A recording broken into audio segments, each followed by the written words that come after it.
संजय श्रीवास्तव भाजपा प्रदेश महामंत्री ने कहा, लोकसभा चुनाव अब अंतिम चरण को लेकर प्रेस वार्ता ली। तीसरे चरण का चुनाव 7 मई को होना है। कांग्रेस अपनी स्थिति को देखते हुए, नाकामी को देखते हुए वो गलत चीजों का सहयोग लेने लग जाते हैं। कांग्रेस के मल्लिकार्जुन खड़गे आज यहाँ आने वाले हैं। प्रेस कॉन्फ्रेंस करने वाले थे, लेकिन स्थगित हो गई। अमित शाह की वीडियो को एडिट करके गलत ढंग से दिखाया गया और इन सवालों का सामना करना पड़ेगा, इसीलिए उन्होंने प्रेस कॉन्फ्रेंस को स्थगित कर दिया।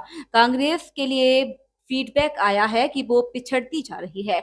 महालक्ष्मी योजना महिलाओं के लिए है और उनके साथ ये छल कर रही है। मोदी के लिए अभद्र भाषा और टिप्पणी कर रहे हैं। बार बार संविधान का डर उन्हें सता रहा है कि बीजेपी आएगी तो बदल दिया जाएगा। लेकिन मैं बता दूं कि कांग्रेस ने इंदिरा सरकार में बदलाव किया, आर्टिकल 350 रखा और लगातार उसका दुरुपयोग किया। बीजेपी कभी संविधान के साथ कोई बदलाव नहीं करेगी। संविधान को स्थापित करने वाले लोग हैं, उनके साथ छेड़खानी करने वाले नहीं है।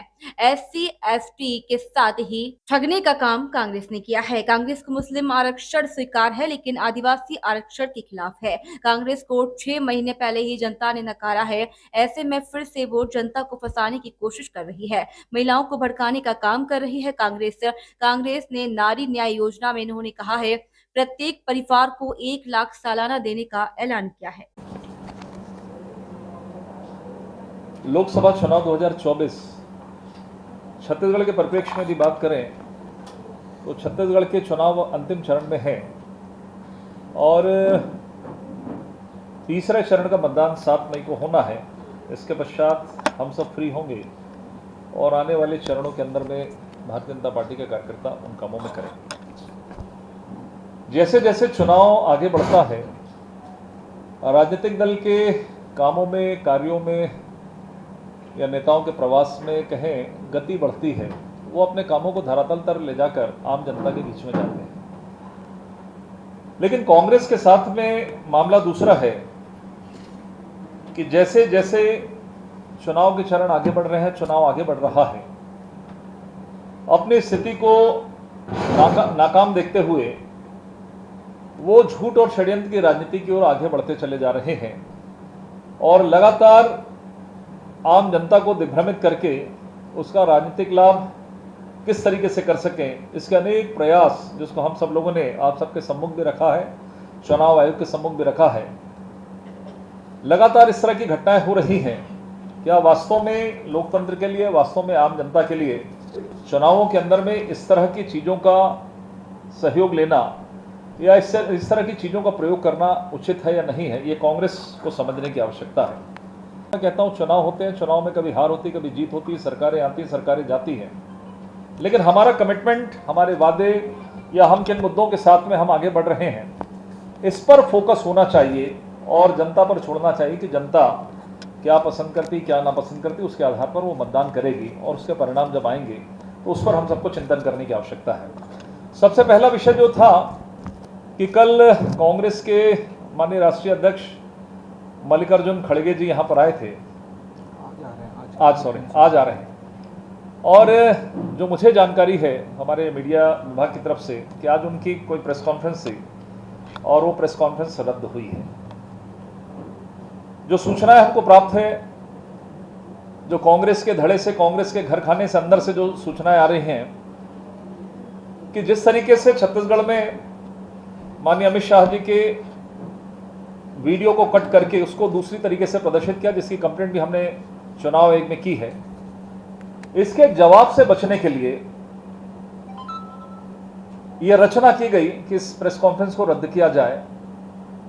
तो मुझे लगता है कांग्रेस की स्थिति, कांग्रेस का यह कृत्य है कि जो राष्ट्रीय अध्यक्ष दिल्ली से चलकर यहां पर आए हैं, आज उनको इन कारणों से कि प्रेस के सवालों का सामना करना पड़ेगा, तो उन्होंने अपनी इस प्रेस कॉन्फ्रेंस को भी रद्द किया। इससे कांग्रेस की स्थिति को समझा जा सकता है। इन्होंने कहा, थोड़ा ध्यान से सुनेंगे, जो मुझे प्राप्त हुआ है कि कांग्रेस ने ये जो इनका नारी न्याय इनके उसके अंदर में ही है, जो इनके घोषणा पत्र के अंदर में, उसका मैं उल्लेख कर रहा हूँ, थोड़ा ध्यान से पढ़ेंगे आप लोग, कि इनका पहला पॉइंट है कि कांग्रेस ने प्रत्येक गरीब, इसी के अंदर इनकी कैसा डुप्लीकेशन है, गरीब भारतीय परिवार को बिना शर्त नकद हस्तांतरण के रूप में 1 लाख रुपए प्रतिवर्ष प्रदान करने के लिए एक महालक्ष्मी योजना शुरू करने का संकल्प लिया है।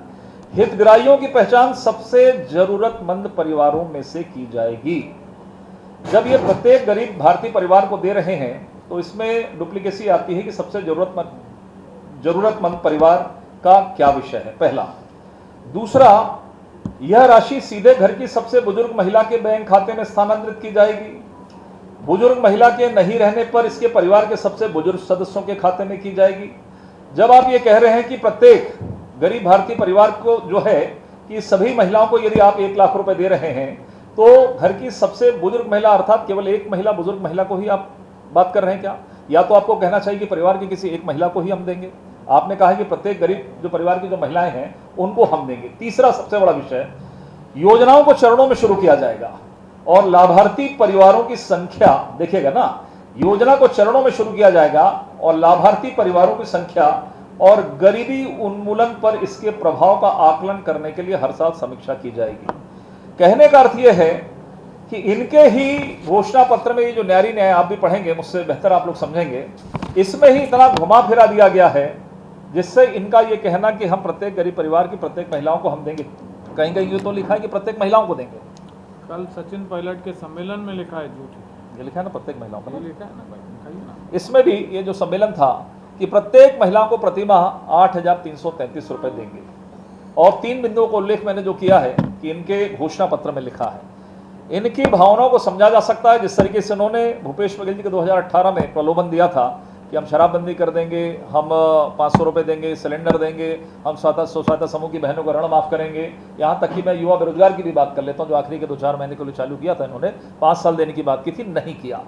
कुल मिलाकर इनके डीएनए में ही झूठ है, इनके डीएनए में ही षड्यंत्र है कि हम किस तरीके से 58 साल किया इन्होंने, गरीबों के साथ मजाक किया, भारतीयों के साथ में मजाक किया है। उस समय विकल्प नहीं था इसलिए चल गया, लेकिन आज तो लोग हैं, लोग समझते हैं इस बात को। तो मुझे लगता है यही इनका सबसे बड़ा खुलासा है कि आखिर इस नारी न्याय योजना के माध्यम से ये पैसा ऐसा देने वाले नहीं, इनको मालूम है सरकार में नहीं आना जो हम कहते हैं हमेशा से। लेकिन ठीक है, आप प्रयास भी कर रहे हैं यदि जीतने की और सरकार बनाने की, लेकिन ये किस तरीके का झूठ है कि आपकी ही बातों में, आपके ही कथन में तमाम प्रकार की चीज़ें पकड़ाई में आ रही है। तो मुझे लगता है इन सब चीज़ों को समझने की आवश्यकता है। बहुत बहुत धन्यवाद।